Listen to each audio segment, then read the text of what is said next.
É lamentável ver como esse discurso de apropriação cultural tem sido replicado nas redes, e aqui do Brasil, que é um discurso inventado por militância universitária americana, não é nem mundo acadêmico, é militância universitária, porque antropólogos e sociólogos não usam esse conceito. Parte um pouco da ideia de culturas estanques, né, separadas, cada uma com suas características culturais imutáveis. Isso, a realidade não é essa, a realidade é de culturas constantemente trocando e mudando.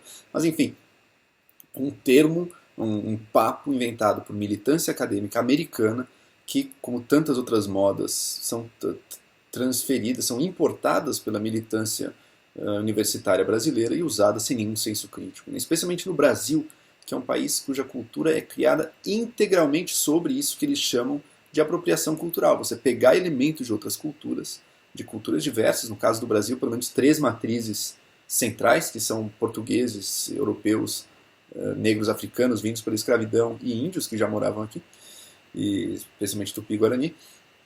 E a cultura brasileira nasce da mescla disso. Você dizer que agora, então, alguns brasileiros não podem mais usar esses elementos como roupas tradicionais com influência africana, usadas pelo candomblé, por exemplo, que já são há muito tempo usados sim por pessoas brancas que participam da religião ou que não participam, porque os símbolos e os elementos estão sempre sendo transformados.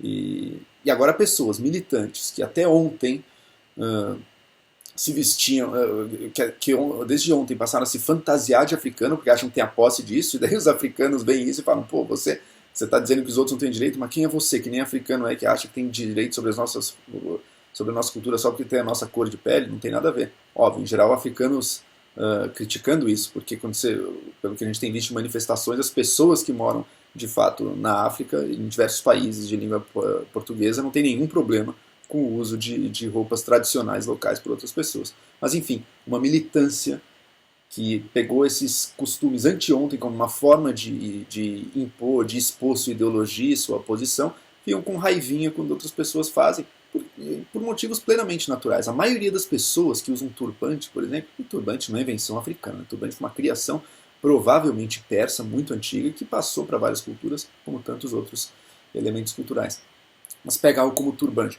Tantas mulheres usam aqui no Brasil, em geral porque é bonito, em geral porque ficam elegantes, ou por um milhão de motivos.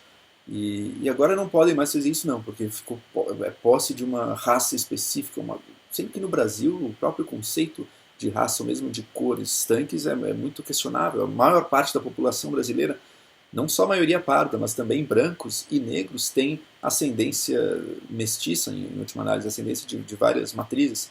Então, quer dizer, você pega o pior que a militância americana tem, que é esse binarismo segregacionista, no fundo é o segregacionismo. Você pega esse pior e traz para cá.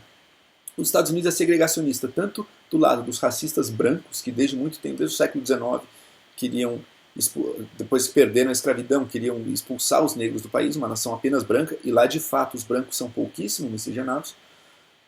Mas também os movimentos que nasceram em oposição ao racismo branco, lá também são segregacionistas e também defendem que não, os negros ficam entre os negros, as culturas lá são diferentes, a população negra tem até jeito de falar diferentes dos brancos, coisa que não acontece no Brasil.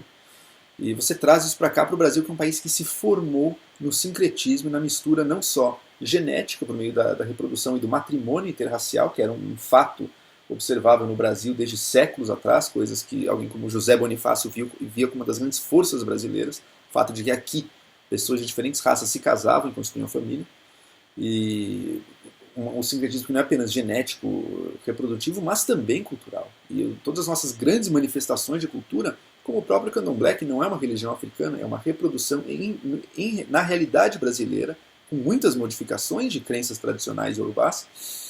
E também, por exemplo, a Umbanda daí que já pega elementos de religiões díspares e junta eles todos numa religião totalmente brasileira, com arquétipos da cultura e da história brasileira. Enfim, o Brasil, que é uma cultura riquíssima. O Brasil tem algo para mostrar para o mundo, é a força da mistura e não da segregação. Povos vivendo próximos, segregados, são receita para o desentendimento e para a briga cultural e para a guerra. O Brasil é um dos lugares do mundo, talvez o que fez isso mais do que todos, em que outra solução foi possível, a solução da união e da mistura, e portanto exatamente disso, do uso de elementos que vieram de várias culturas com novos significados. por uma população bastante heterogênea e que está sempre se misturando. Então, trazer esse tema de apropriação cultural para o Brasil é uma besteira e um crime contra a própria identidade brasileira, no fundo.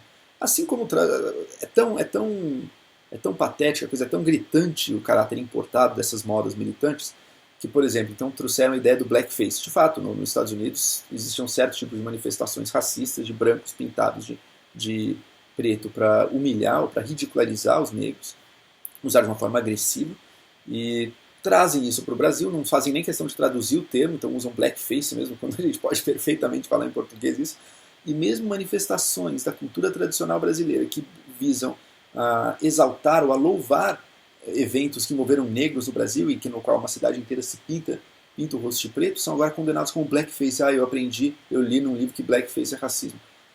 Ou seja, um automatismo na cópia do importado. Isso sim um exemplo ruim de uma apropriação cultural totalmente indevida ao Brasil, que nos faz muito mal.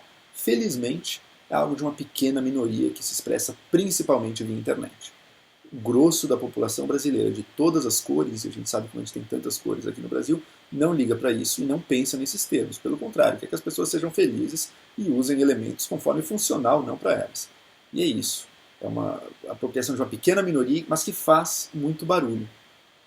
E ao fazer esse barulho dá a impressão de que domina o discurso, mas quando alguém se levanta para combater aquilo, vê como é fraco, como tem pouca penetração realmente na população e na cultura brasileira. E não podia deixar de ser. Toda a nossa música, toda a nossa moda, toda a nossa culinária, a nossa religiosidade é toda calcada na mistura e na junção, na união de diferentes elementos.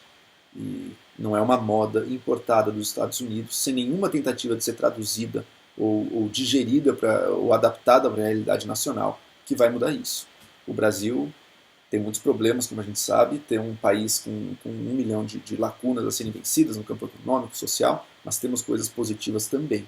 E quando justamente essas são jogadas no lixo por causa de uma moda norte-americana, daí é para se pensar, para que tanto complexo de vira-lata?